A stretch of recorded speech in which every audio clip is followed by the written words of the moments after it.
Thums up emoji का क्या मतलब होता है या इस तरीके से अंगूठा दिखाने वाले इमोजी का क्या मतलब होता है, ये आज की इस वीडियो में सीख लेते हैं। थम्स अप का इस्तेमाल कई तरीके से किया जाता है। एक तो किसी के प्रति जब आप एग्रीमेंट दिखाते हैं, यानी कि आप किसी के प्रति सहमति देते हैं या किसी चीज़ से आप सेटिस्फाइड हैं या किसी चीज़ का अप्रूवल देने के लिए आप इस तरीके का जेस्चर करते हैं, इस तरीके का इशारा करते हैं, तो उसी को एक इमोजी की तरह भी इस्तेमाल किया जाता है। यानी कि मान लीजिए आपने अपने किसी दोस्त को कोई चीज़ भेजी और उसको वो चीज़ अच्छी लगी, उसने कहा बहुत बढ़िया है, तो उसके लिए भी इस इमोजी का इस्तेमाल किया जा सकता है।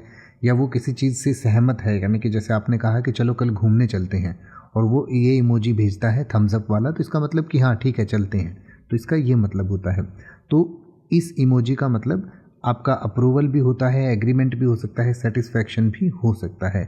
इसके अलावा किसी को सपोर्ट करने के लिए, किसी को एनकरेज करने के लिए, किसी का उत्साह बढ़ाने के लिए या किसी चीज़ के प्रति एक्नॉलेजमेंट देने के लिए, यानी कि हाँ ठीक है मुझे समझ आ गया, ये कहने के लिए भी हम इस इमोजी का इस्तेमाल करते हैं। यानी कि जैसे मान लीजिए आपने अपने किसी दोस्त को कोई चीज़ भेजी, कोई डिटेल्स भेजी और वो कहता है ठीक है मुझे समझ आ गया, तो इस तरीके से वो आपको ये इमोजी भेज देगा। इसका मतलब है कि बिल्कुल मुझे समझ आ गया, मैं समझ गया। तो इस तरीके से इन इमोजीज़ का इस्तेमाल किया जा सकता है।